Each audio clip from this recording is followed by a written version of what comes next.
Y arrancamos con un video recontra divertido de la historia del pensamiento filosófico en muy pocos minutos. Bien, para ordenarnos vamos a dividir la historia de la humanidad en 4 partes. La forma hegemónica de hacerlo, no nos vamos a complicar la vida, la dividimos en 4 partes. Edad antigua, que va hasta el siglo V después de Cristo. Edad media, que son 10 siglos. Edad moderna, la tercera edad, la edad moderna, serán 2-3 siglos. Y la edad contemporánea, que bueno, yo no la agregaría porque las luces del presente son enceguecedoras. El centro del pensamiento en la Edad Antigua está en Platón. Platón nos introduce un primer gran tema. Nos habla de un tal Sócrates que afirmaba que había una única verdad, que discutía contra los sofistas, quienes decían que la verdad era hija de la argumentación. Hay tantas verdades como argumentadores, como personas argumentando. La verdad es hija del mejor argumento. La segunda cuestión importante que podemos ver en Platón es el dualismo, concebir el mundo de forma dual. En el caso de Platón, una realidad ideal y una realidad de apariencias. Y ahí está su famosa alegoría de la caverna, ¿no? El espíritu como estadio superior de la materia, el alma como entidad superior al cuerpo, en Platón. Platón va a reflexionar sobre muchos más temas, entre ellos la política en su obra principal, La República. Él propone que la sociedad tiene que ser gobernada por un filósofo, ¿no? Que pueda acceder a esa realidad ideal, a esa realidad espiritual, porque para Platón es por el camino de la filosofía que se puede acceder. Y, por ejemplo, no tenían lugar los poetas, porque los asociaba más a los sofistas, los asociaba más al mundo de las apariencias, los asociaba a sujetos que pueden tergiversar esa única realidad que existe para Platón, a través de la poesía.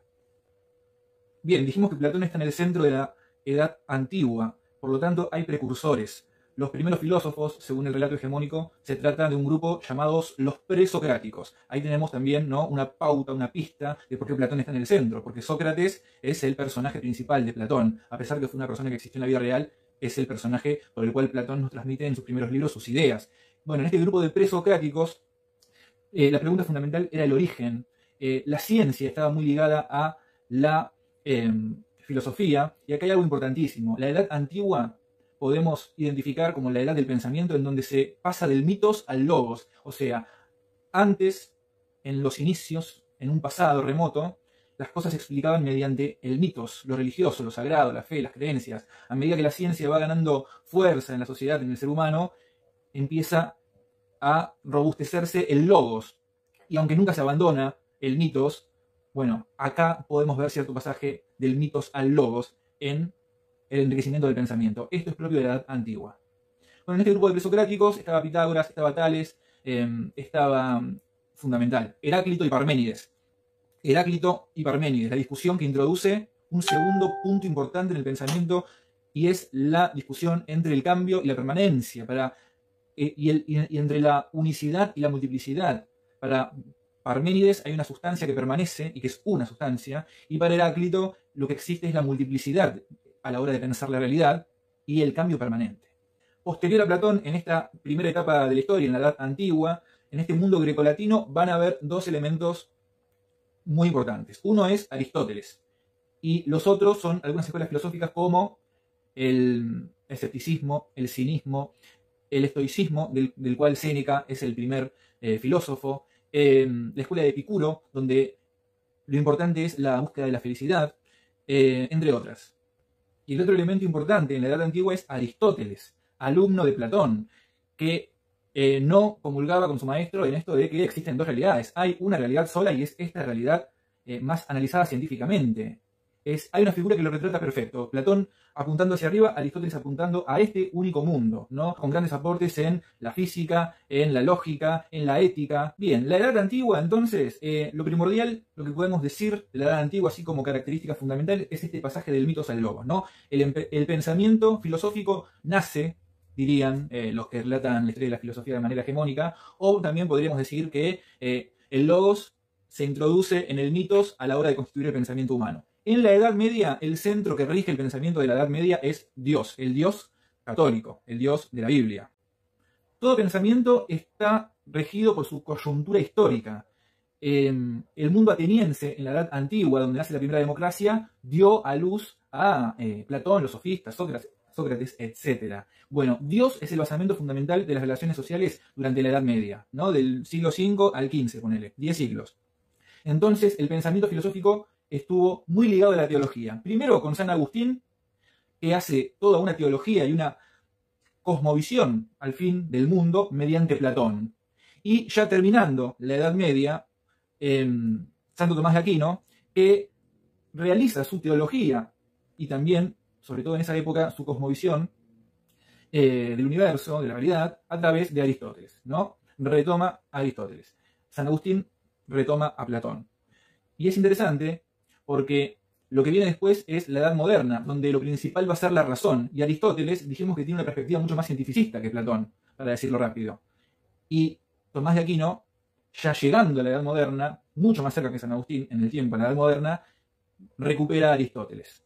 Vamos con la Edad Moderna entonces. Dijimos que lo principal, lo que rige la Edad Moderna, lo que la caracteriza, lo que la distingue es la razón. Es como ese pensamiento primigenio donde regía el mitos, después apareció el logos en el mundo grecolatino, entre comillas, ¿no? Y después se vuelve a imponer el mitos en la Edad Media, que sería Dios. ¿Por qué? Bueno, porque el emperador romano en el siglo III instaló la religión católica como la religión oficial y bueno, después hubo persecuciones a quienes no pensaran como la Biblia, e incluso se quemaron gentes, mataron personas que contradecían las escrituras, por eso también la ciencia no avanzaba. Este es un punto importante para lo que viene después en la Edad Moderna. Ojo, con la Edad Moderna vuelve el logos, entonces hay como un ¿cómo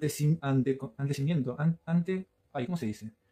Un antecedente ahí en la Edad Moderna, que es el Renacimiento. Una época en donde se vuelve a recurrir al mundo grecolatino clásico, se vuelve a recurrir a esa introducción del logos en el pensamiento, y vuelven las formas artísticas, por ejemplo, de esa época. Bueno, en el Renacimiento lo tenemos como uno de los protagonistas del pensamiento a Maquiavelo. Maquiavelo que, sobre todo, es reconocido por su obra El Príncipe, en donde hace grandes aportaciones a la filosofía política. Bueno, hay algunos otros pensadores importantes como Erasmo, como Moro, pero lo importante acá también es entender que esta vuelta del logos, que vuelve la razón a ser el centro del pensamiento, ¿por qué? Porque la Iglesia pierde fuerza, políticamente hablando, en la sociedad. Los reyes que gobernaban por derecho divino, porque el argumento que brindaban para gobernar era que descendían de los dioses, ese argumento pierde valor porque pierden fuerza los nobles, la nobleza, los reyes, el clero, la Iglesia, porque aparece un nuevo sujeto social que son los burgueses, ¿no? Comerciantes que están por fuera de la situación feudal esta del vasallaje, van tomando cada vez más fuerza, cada vez más importancia, van construyendo fábricas, aparece una nueva clase social, que es la burguesía, que va tomando de a poco cada vez más fuerza que la monarquía. Entonces la burguesía dice, bueno, ahora basta de gobiernos justificados por derecho divino y monarquía, no.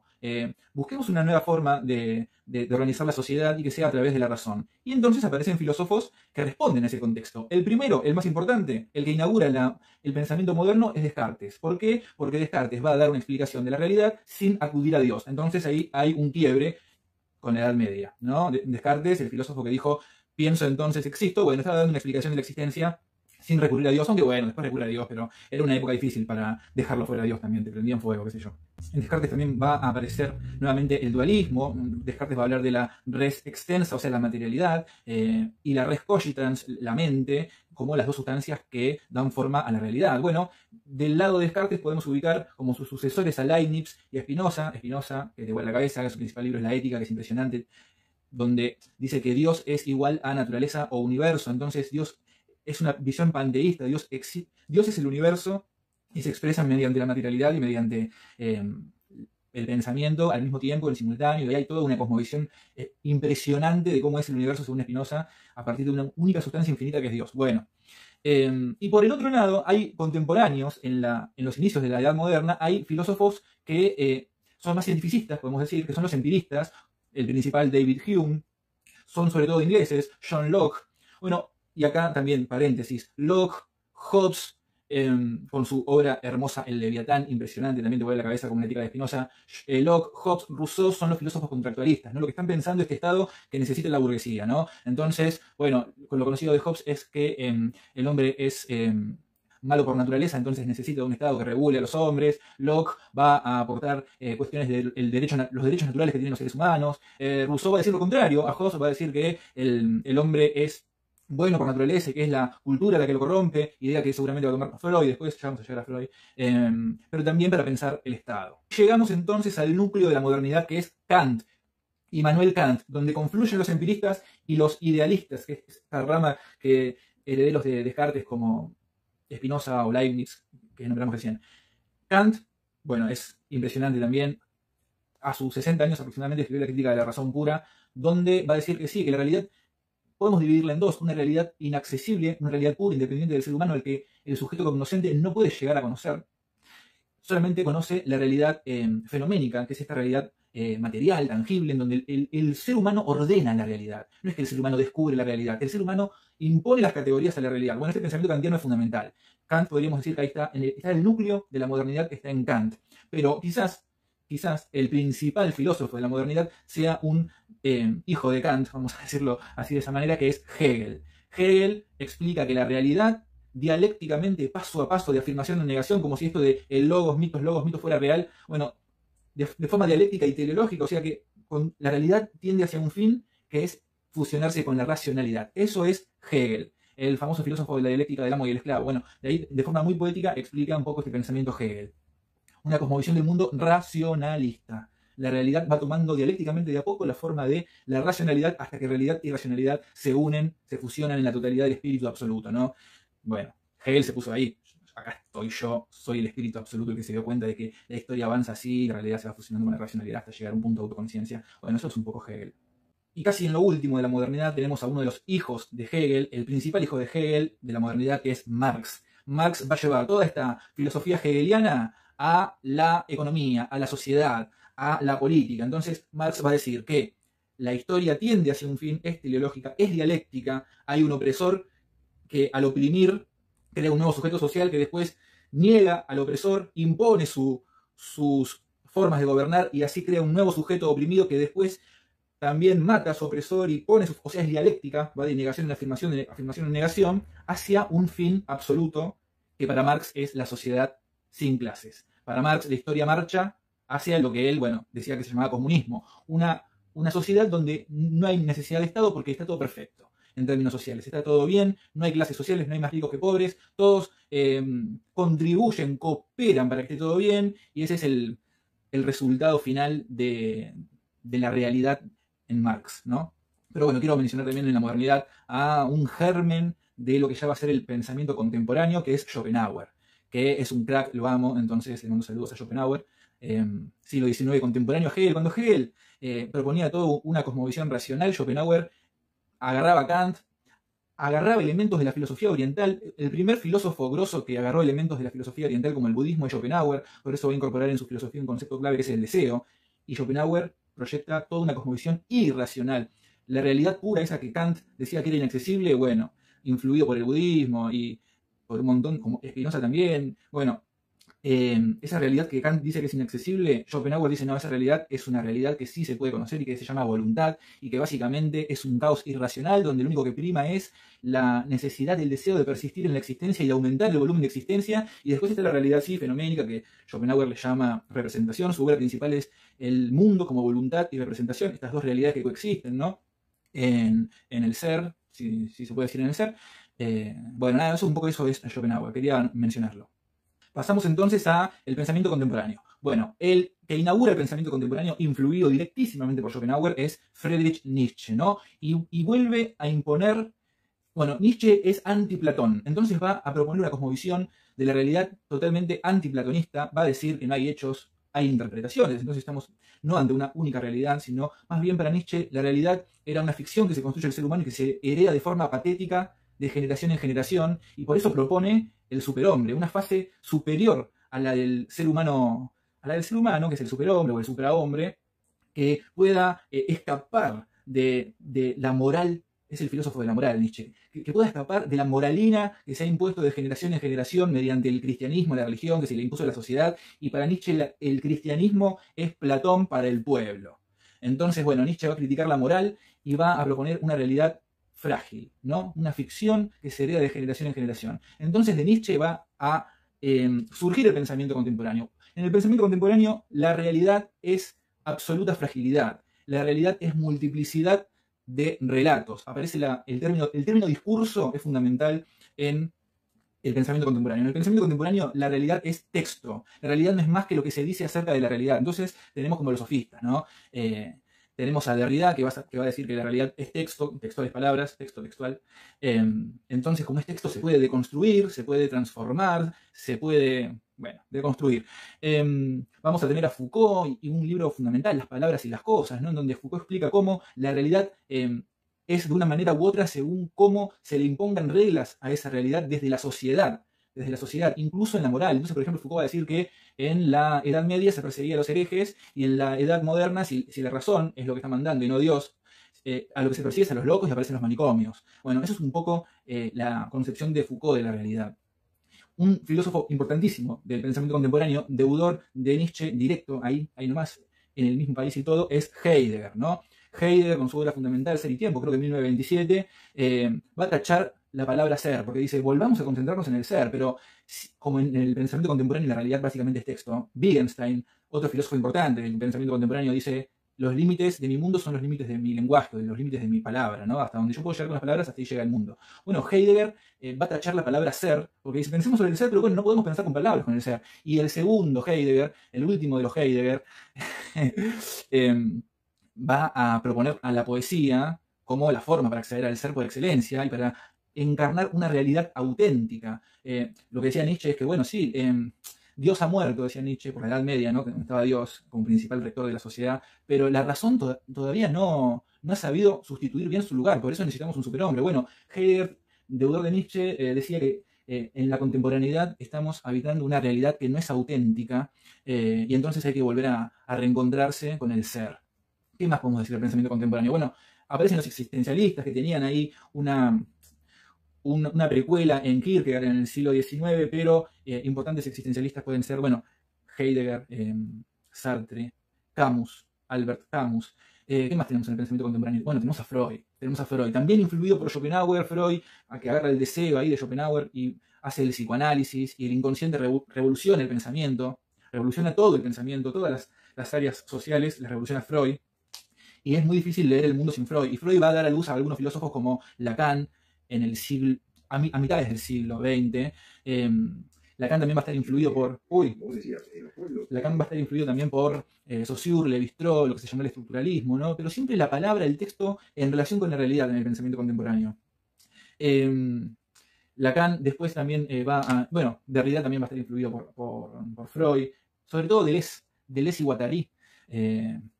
Lacan, Deleuze, es como que actualizan a Freud, para mí, desde mi punto de vista. Es como que Freud tiene una teoría que en su época estaba muy bien, pero después pasan las décadas y como que Freud necesitaba actualizarse a las formas hegemónicas del pensamiento, ¿no?, de esas décadas. Entonces como que actualizan a Freud y Lacan, después lo actualiza Deleuze y Guattari y lo llevan al plano social. Actualmente el que actualiza a Freud es un filósofo de los más famosos del momento, ¿no?, que es Zizek. Zizek es una mezcla de Lacan, o sea, psicoanálisis, con Marx y con Hegel. Entonces Zizek explica la realidad desde esos tres autores. Otros contemporáneos muy grosos son Byung-Chul Han, Judith Butler, en donde podemos encontrar también una precuela en Simone de Beauvoir a principios del siglo XX, que reflexionan sobre la cuestión de género. Simone de Beauvoir lo hace también dialécticamente a lo Hegel, a lo Marx. Bueno, Judith Butler va a estar más influida por el pensamiento mucho más cercano a nuestra época, que es esto fundamental de que la realidad son discursos entretejidos donde circula el poder. Foucault, bueno, a ver qué otro filósofo me falta contemporáneo. Byung-Chul Han es como lo más top del momento, reflexiona mucho sobre las sociedades contemporáneas, las sociedades del cansancio, las sociedades atrapadas del consumismo, el capitalismo. Es el filósofo top, como era el filósofo top en Argentina, porque no hay ningún filósofo argentino ni latinoamericano, Rodolfo Kusch, deudor de Heidegger, pero también es como que Kusch mezcla Heidegger con el pensamiento de los pueblos originarios. Bueno, y un poco el panorama de la filosofía actualmente va por ahí. Ya no hay absolutos como en Hegel, ya no hay grandes relatos, no hay totalidades, no hay una única manera de entender la realidad, sino que hay múltiples maneras de entender la realidad, y por eso también, por ejemplo, estos fenómenos de cómo pasamos de tener dos sexos o dos géneros como varón y mujer a una multiplicidad, ¿no?, de géneros, ¿no? Gente que se autopercibe así, asá, en el medio, todos, ninguno, etcétera, ¿no? Bueno, la realidad y la filosofía es una relación de ida y vuelta. Eso es lo que nos tiene que quedar también. Que la filosofía responde, una filosofía tal nace de una sociedad tal, ¿no? Y después hay un ida y vuelta que van, digamos, la filosofía impacta en la realidad le devuelve a la filosofía de ahí vuelve a impactar en la realidad, y así es una bola mágica. El pensamiento es una bola mágica que atraviesa el tiempo y que va cambiando según la geografía Lo único oriental, por ejemplo, que nombré en este video es el budismo. ¿Por qué? Porque dije, bueno, si lo voy a explicar rápido, lo voy a explicar de una manera hegemónica. La manera fácil de explicar la historia del pensamiento. Pero bueno, por fácil no quiere decir que no sea una buena manera de explicar la historia del pensamiento. Más hoy que existe la globalización y que, para usar un término del pensamiento contemporáneo, hay un discurso el capitalista, el imperialista, que al existir la globalización se expande y aplasta, coloniza a los otros pensamientos. Entonces, bueno, porque la historia la cuentan los que ganan, ¿no? Y en este momento el que está ganando es ese discurso. Y entonces, si vamos a hacer un revisionismo desde este presente, es válido contar la historia del pensamiento de esta manera. Ahora bien, bueno, tenemos que saber que hemos ocultado en este relato hemos ocultado filósofos y filósofas, y ahora podríamos decir y filósofes, de pueblos originarios del mundo oriental, como Confucio, ponele, que es un gran filósofo en la historia del pensamiento, y que lo que dije creo que al principio del video, las luces del presente son enceguedoras, por eso yo no estoy de acuerdo en dividir la historia en 4 y que una sea la edad contemporánea que tiene 100 años, cuando no sé, la Edad Media tiene 10 veces más de tiempo. ¿Por qué? Porque como estamos más cerca de los fenómenos de los últimos 100 años, los pensamos más que los de hace 1500 años y quizás en ese momento sí eran importantes. Pero bueno, por eso, las luces del presente enceguecen. Y esta fue la historia del pensamiento resumida en pocos minutos por Daniel Grosso para El motivo es el poema. Nada, hice lo que pude, era más que nada un juego, pero bueno, yo creo que se pueden llegar a sentir satisfechos con el propósito del video. Nos vemos la próxima.